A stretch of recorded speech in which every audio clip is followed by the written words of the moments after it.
지금부터 왕이신 나의 하나님 함께 찬양하시면서 9월 첫째 주 주일 예배를 주님의 이름으로 시작하도록 하겠습니다. 왕이신 나의 하나님, 내가 주를 높이고 영원히 주의 이름을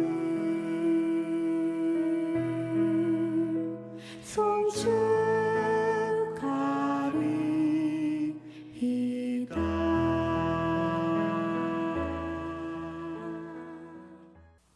기도하겠습니다. 하나님 아버지, 감사합니다.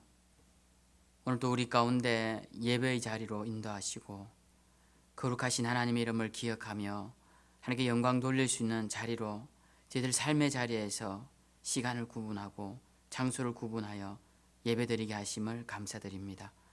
비록 함께 모여 한자리에서 예배드리지 못하지만 하나님, 우리가 흩어져서 예배드릴지라도 우리가 온 마음과 온 뜻을 다해 온전히 예배하는 우리 모두가 되게 하여 주시옵소서.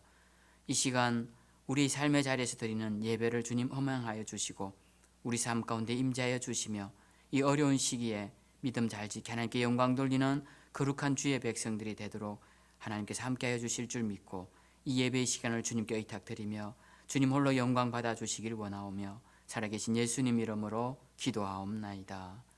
아멘. 이 시간 찬송 43장 함께 찬양하도록 하겠습니다.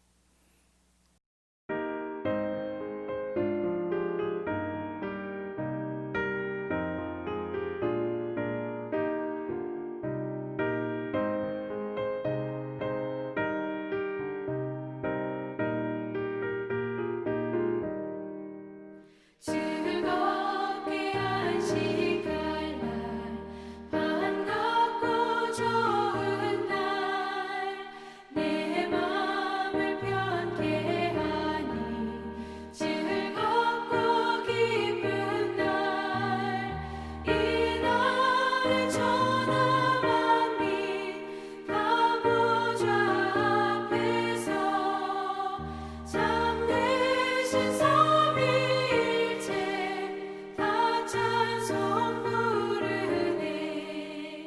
이 날에 하늘에서 새 양식 내리네.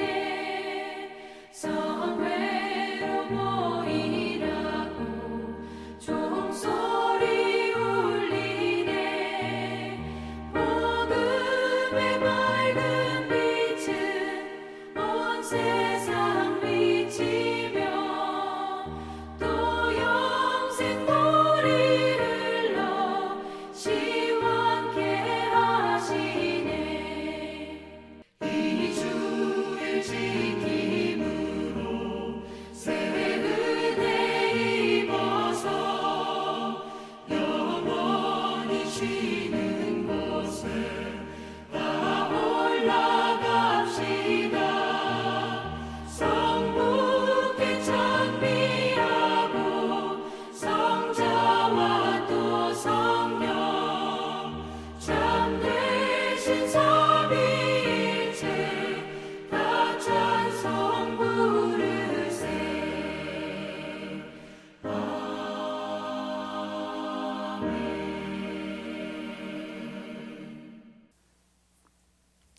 지금부터 교회 소식 함께 나누도록 하겠습니다. 코로나의 확산으로 인해 계속적으로 온라인 예배를 드리고 있습니다. 사회적 거리두기 2.5단계가 연장되어서 다음 주까지는 지금처럼 온라인 예배와 자율적 새벽 기도의 시간을 갖도록 하겠습니다.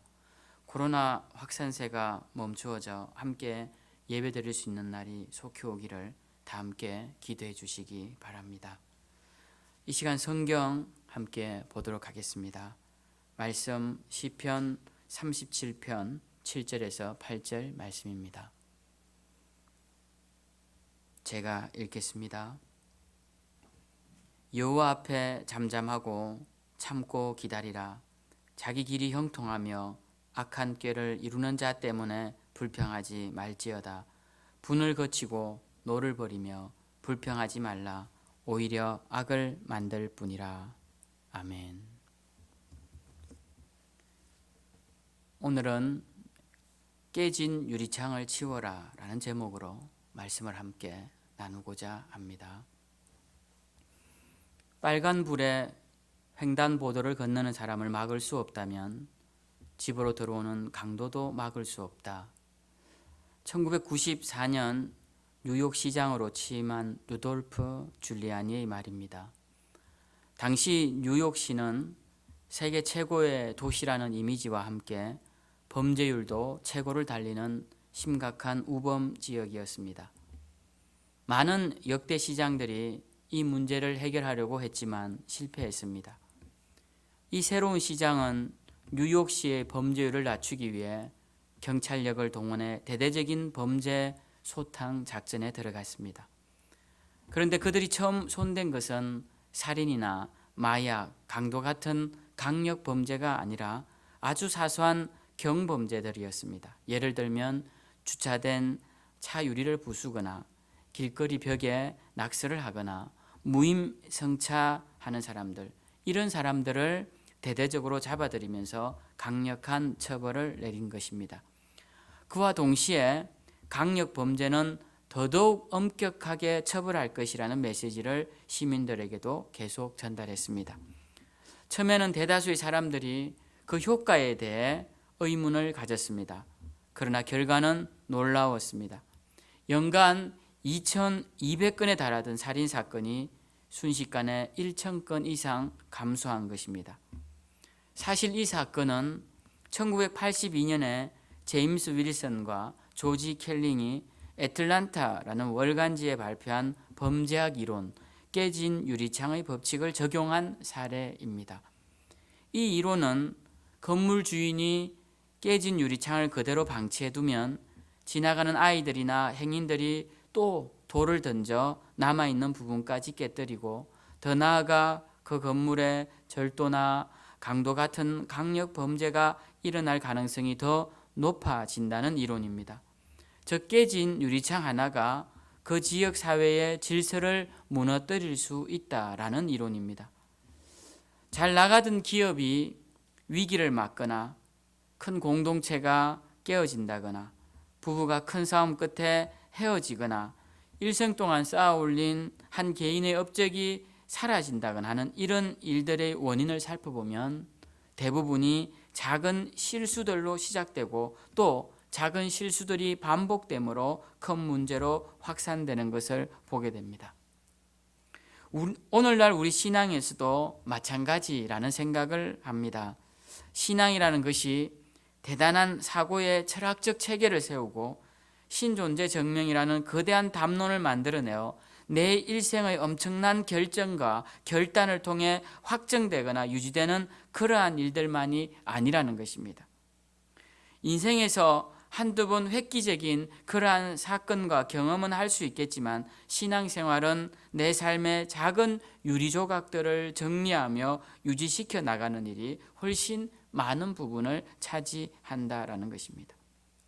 그렇다면 신앙의 깨어진 유리조각들, 우리가 매일 줍고 치워야 할 조각들은 무엇일까요? 많은 것들이 있겠지만 저는 첫째가 불평의 조각들을 버려야 한다고 생각합니다. 성경에서 불평의 책이라는 별명이 붙은 책이 있습니다. 바로 모세 오경 중에 하나인 민수기입니다. 민수기는 백성들의 숫자를 세웠다고 해서 민수기라고 이름 붙였지만 후세 사람들은 이 책을 불평의 책이라는 별명으로 부르기도 했습니다. 이 책은 이스라엘 백성들이 광야에 나와서 하나님께 늘 불평함으로써 받은 복도 누리지 못하고 약속된 축복도 받지 못하고 결국 그들의 불평의 말대로 광야에서 죽고 마는 불평하는 인생의 결말을 보여주는 책입니다. 민수기 14장 2절에 보면 이스라엘 자손이 다 모세와 아론을 원망하며 온 회중이 그들에게 이르되 우리가 애굽 땅에서 죽었거나 이 광야에서 죽었으면 좋았을 것을 이라고 말을 합니다. 그들이 광야에 나온 후 그들이 가려고 한 가나안 땅 앞에서 했던 원망인데요. 그들은 왜 이런 원망을 하느냐? 이 가나안 땅 앞에 와보니 이 땅이 그들이 원하던 땅이 아니었습니다. 그들은 가나안 땅이 그냥 편안히 들어가면 될 줄 알았는데 싸워서 이겨야만 얻을 수 있는 그런 땅이었던 것입니다.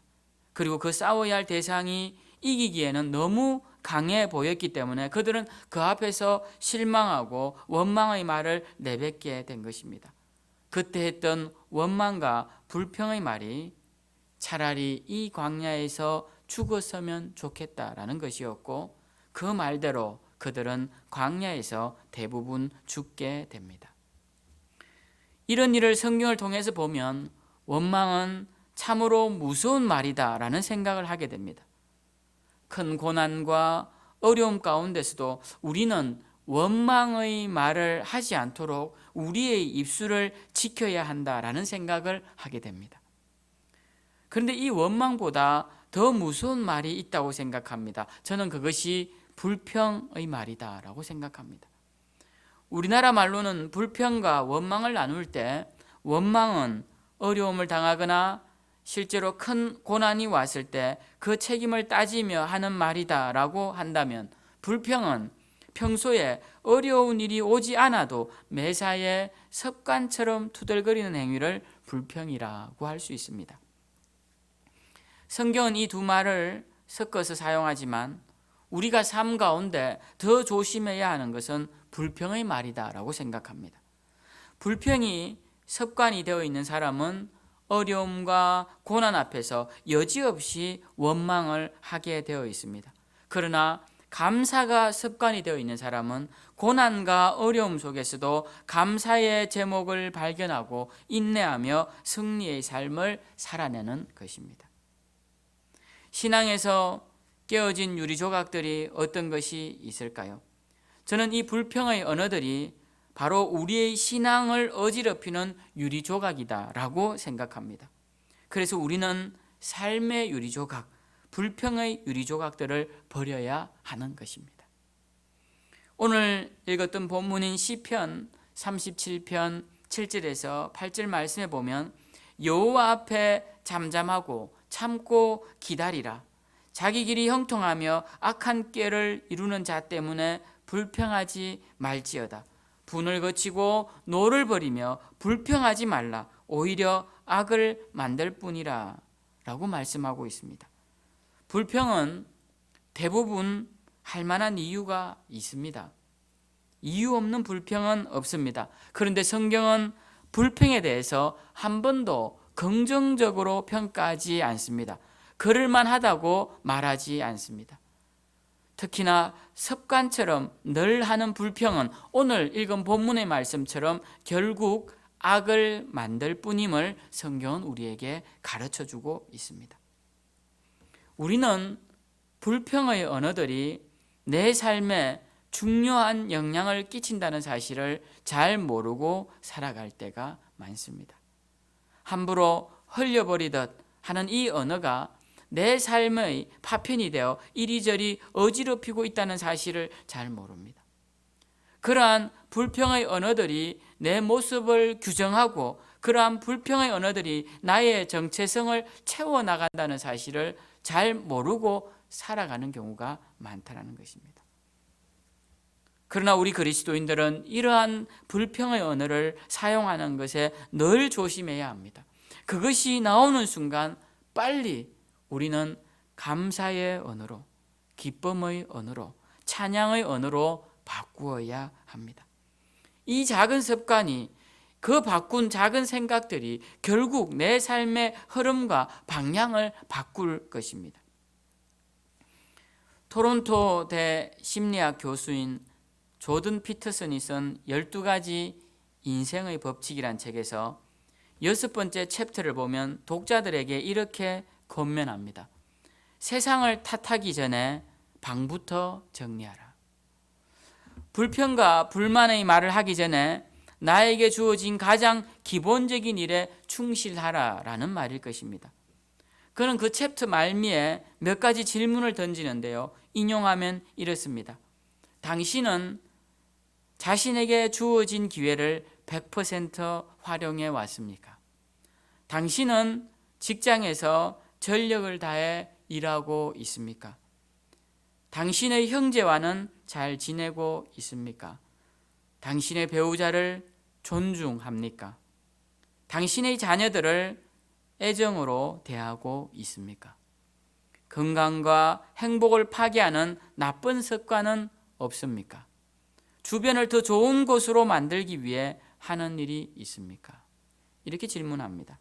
그의 질문 대부분은 현재 나에게 주어진 이 상황에 충실하고 있습니까? 라는 질문입니다. 마태복음 25장에는 우리가 잘 아는 이야기가 나옵니다. 열심히 일한 종들에게 칭찬하는 주인의 모습이 나오죠. 5달란트, 2달란트, 1달란트를 준 종들이 나가서 일을 한 결과를 가지고 칭찬하는 주인의 모습이 나옵니다. 그 중에 2 종은 열심히 일하여서 그 액수를 남겨서 주인에게 칭찬을 듣는데요. 그 주인의 칭찬의 말이 이렇습니다. 잘하였도다 착하고 충성된 종아, 네가 적은 일에 충성하였음에 내가 많은 것을 너에게 맡기리니 네 주인의 즐거움에 참여할지어다. 근데 우리가 여기서 중요하게 보아야 할 말이 있습니다. 그것은 무엇이냐면 네가 적은 일에 충성하였음에 라는 말씀입니다. 칭찬받은 종이 행한 것은 크고 대단한 일이 아니었다라는 것입니다. 주인이 분명히 말하고 있습니다. 그 일이 적고 작은 일이다라는 것입니다. 그러나 이런 작은 데서 결정되는 것을 보게 됩니다. 가장 작은 일, 입술로 하는 한마디 말, 그 언어로 통하여서 상황이 바뀌고 결과가 다르게 나오는 것을 우리는 종종 보게 됩니다. 그 작은 한마디의 언어를 바꾸어 보십시오. 그 조각들을 바꾸어 보십시오. 삶의 유리 조각들을 치워 보십시오.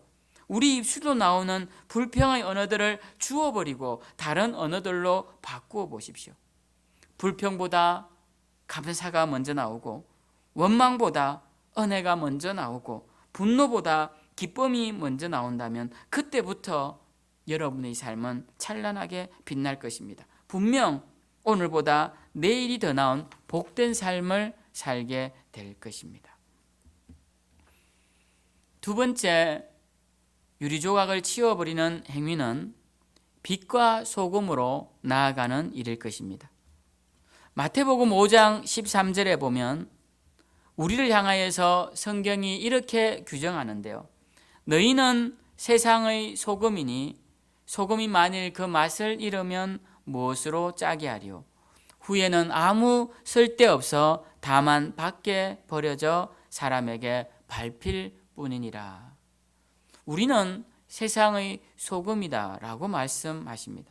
그래서 소금처럼 짠맛을 내지 못하면 버려져 사람들에게 밟힐 것이라고 가르칩니다.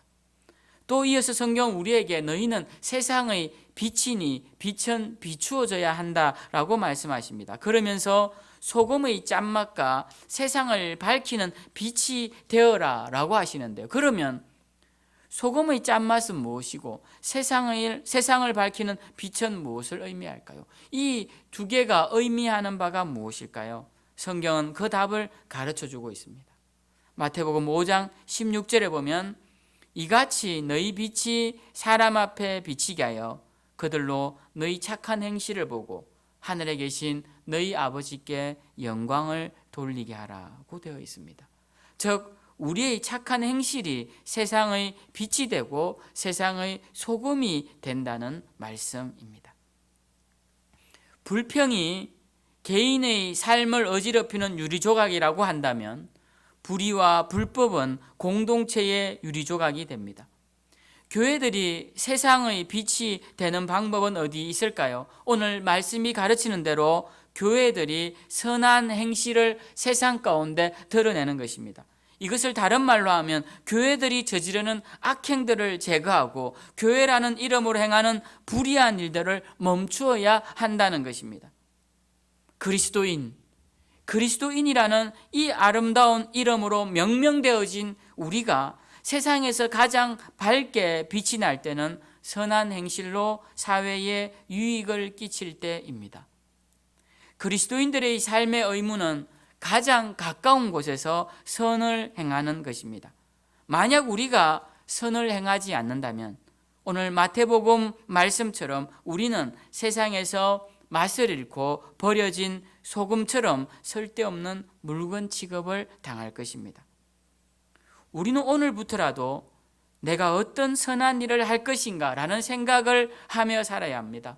지역과 사회와 나라와 민족과 더 나아가 열방을 향하여 나는 어떤 선한 일을 할 것인가, 어떤 유익함을 던지며 살아갈 것인가, 그래야 어떻게 빛이 되고 소금이 될 수 있을까라는 생각을 해야 합니다.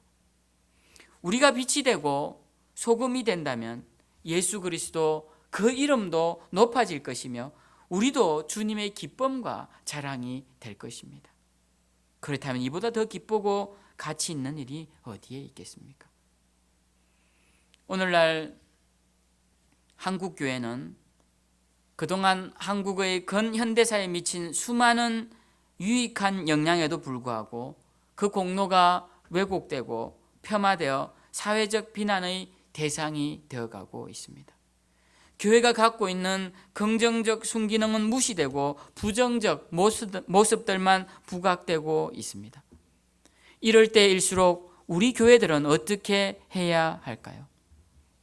언젠가 읽은 책에서 브랜드의 가치를 만드는데 최소 10년 이상이 걸린다는 글을 본 적이 있습니다.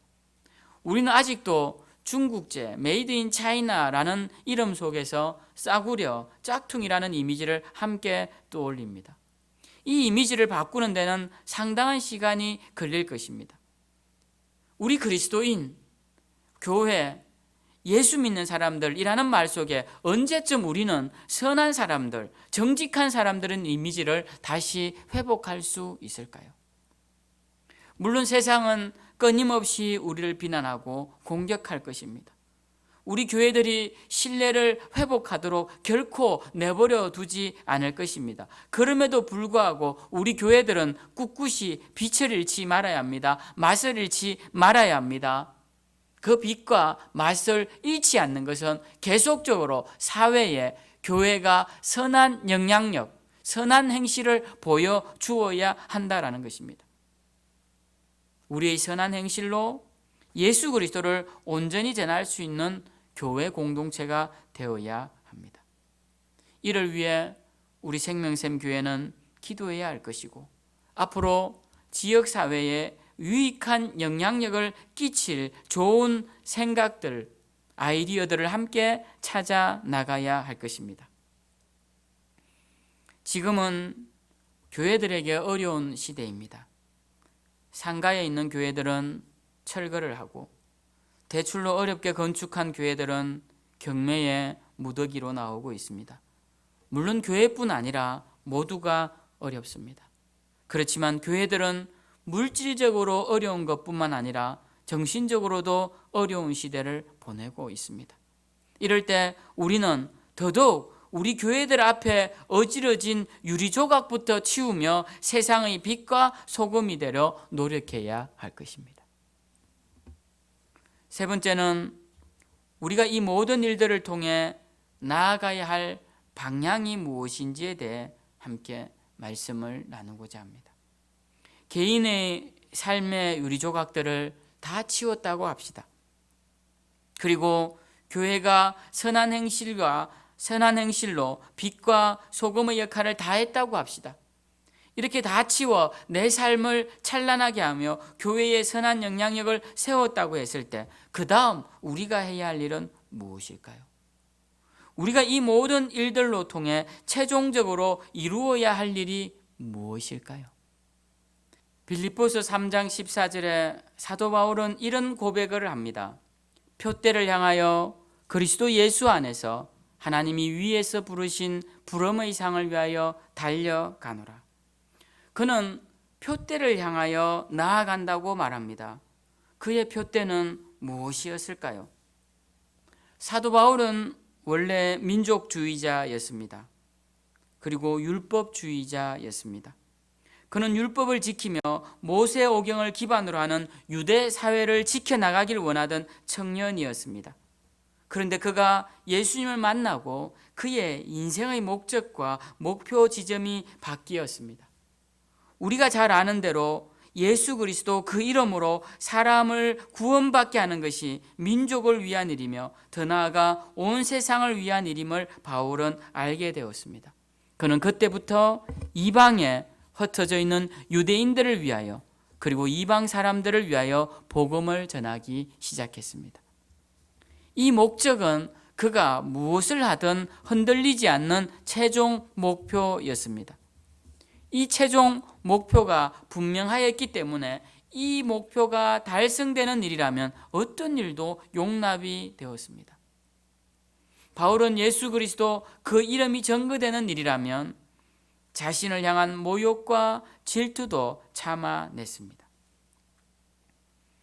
바울이 로마 감옥에 있을 때 빌립보 교회에 쓴 편지를 보면 그 당시 로마에서 바울을 시기하여 바울과 경쟁적으로 복음을 전하는 이들이 있었음을 알 수 있습니다. 빌립보서 1장 15절엔 이들에 대한 이야기를 하고 있는데요. 이들이 투기와 분쟁으로 그리스도를 전하였다라고 말합니다. 그런데 이어서 바울은 어떤 경우가 되었든 복음이 전거되는 것으로 인해서 기쁘다라고 말을 합니다. 이은 1장 18절에 보면 이런 위대한 고백을 합니다. 그러면 무엇이냐? 거칠애로 하나 참으로 하나 무슨 방도라든지 전파되는 것은 그리스도니 이로써 나는 기뻐하고 또한 기뻐하리라. 그들이 거칠애로 하거나 질투로 하거나 어떤 방법을 하든지 그리스도가 전거되는 일이라면 나는 기쁘고 기쁘다라고 말하는 것이었습니다. 우리는 우리 개인의 삶의 모양을 바꾸고 교회의 역할을 바로 세우는 이 모든 과정을 통하여 궁극적으로 가야 할 목표 지점이 무엇인지 알아야 합니다. 그것은 바로 예수 그리스도의 이름과 능력이 전거되는 일입니다.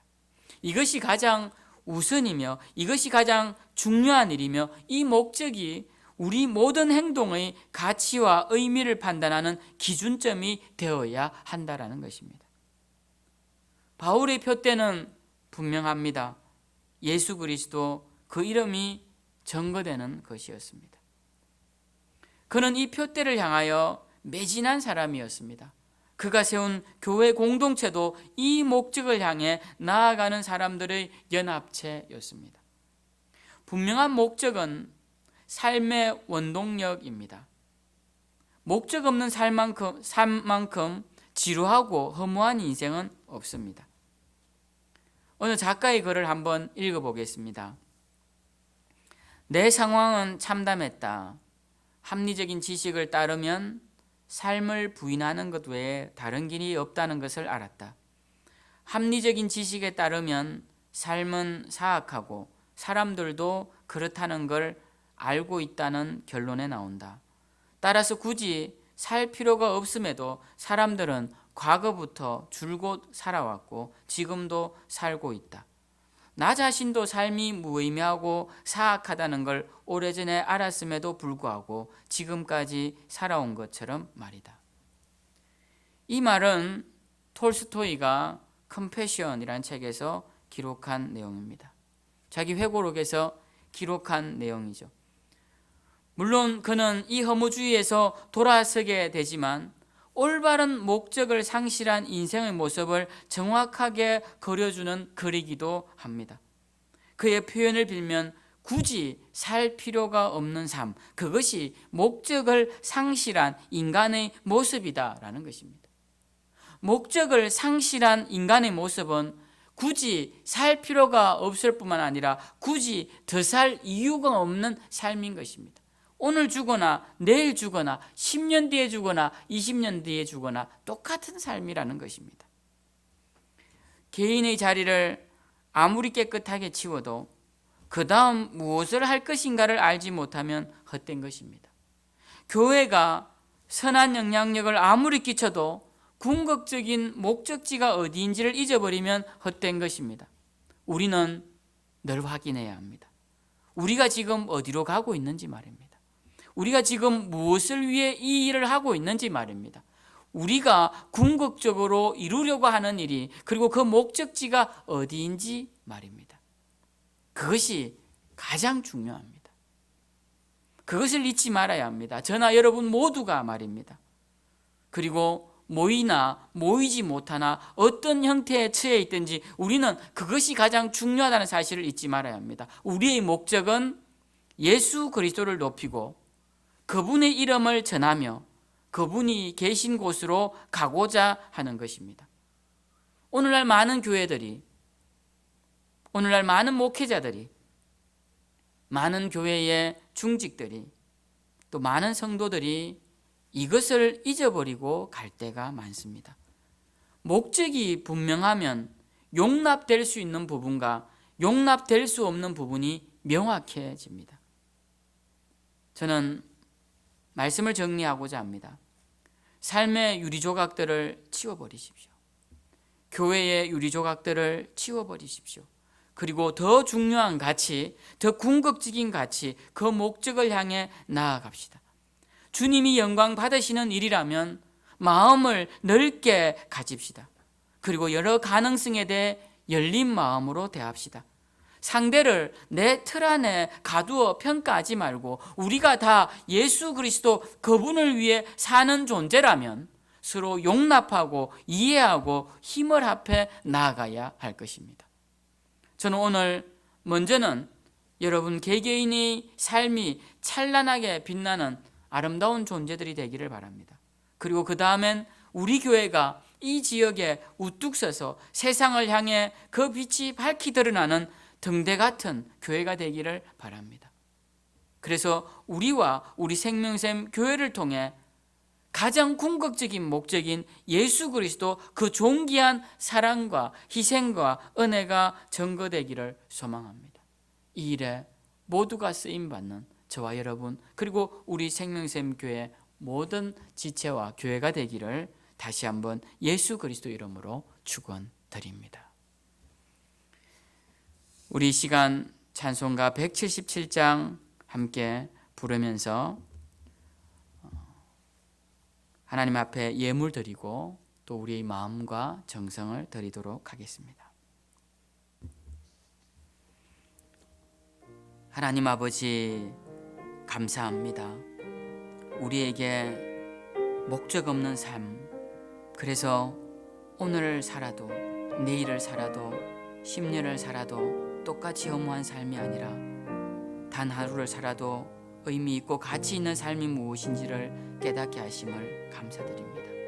하나님, 우리 삶에 어지러워진 유리조각들을 치우고 오늘날 교회들 앞에 당면한 여러 깨어진 유리조각들을 치우고 우리가 모두 힘을 합하여 예수 그리스도 그 존귀한 이름의 능력과 그 권세와 그 은혜와 그 사랑을 전하는 일에 힘을 합쳐 쓰임받는 우리 모두가 되게 하여 주시옵소서.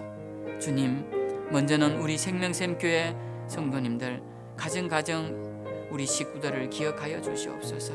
주님, 한 생명 한 생명 기억하여 주시고 삶 가운데 닥친 여러 가지 어려운 문제들 잘 이겨내게 하시고 주님, 그 상황 속에서도 불평의 언어들은 다 걷어내고 주님 잘 이겨내며 감사하게 하시고 끝까지 인내하며 주님께 영광 돌릴 수 있는 우리 생명샘 모든 지체들이 되게 하여 주시옵소서. 하나님, 우리 생명샘 교회도 지금까지 인도하시고 사랑하셨던 것처럼 앞으로도 우리 교회가 주님의 사랑 가운데 아름답게 자리매김하게 하시고 우리 교회가 세상에 빛이 되게 하시고 선한 영향력을 드러냄으로써 예수 그리스도의 구원의 빛을 밝히 드러내는 복된 교회가 되게 하여 주시옵소서. 하나님, 세상이 어지럽고 시국이 어지럽습니다. 하나님, 여러 가지 흉흉한 병으로 인하여서 참으로 많은 이들이 괴로움 가운데 있습니다. 주님, 병으로 인한 고통도, 주님 또 경제로 인한 고통도 참 그 고통이 극심한 가운데 있습니다. 하나님, 주님 이 시기에 주님 저희들 마음을 붙잡아 주시고 주님 우리 교회들을 붙잡아 주셔서 세상을 향한 그리스도인의 사명을 온전히 감당하고 교회의 사명을 온전히 감당하는 이 땅의 기독교가 되게 하여 주시옵소서. 하나님 오늘도 주신 말씀 우리 마음에 새기게 하시되 또 그 말씀대로 살아가는 우리 모두가 되게 하시고 주님 오늘도 기쁘고 즐거운 마음으로 드린 예물을 주님 받아주시고 우리의 삶이 주님 앞에 예물이 될 뿐만 아니라 우리 삶에서 구분하여 드려야 할 것들을 주님께 온전히 구분하여 드릴 수 있는 우리 모두가 되게 하여 주시옵소서. 드려진 예물 흠양하시고 우리가 참으로 꾸어줄지라도 꾸지 않는 주님 공급하시는 은혜 속에 살아가는 우리 모든 생명샘 지체들이 되게 하여 주시옵소서. 주님 오늘도 이러한 은혜를 우리 가운데 부어주심을 믿고 감사드리며 이제는 우리 주 예수 그리스도의 놀라우신 은혜와 아버지 하나님의 크신 사랑과 성령님의 위로하시고 교통하시고 내주하심이 오늘 말씀을 통하여서 주님이 기뻐하시는 그 일, 그 영광스러운 나라와 그 영광스러운 이름을 위하여서 앞으로 내 남은 인생을 살아내기로 다짐하는 사랑하는 귀한 성도님들 머리 위에 그 어린 생명들 위에 그리고 우리 생명샘 교회 위에 이제로부터 영원토록 함께 하시기를 간절히 축원하옵나이다.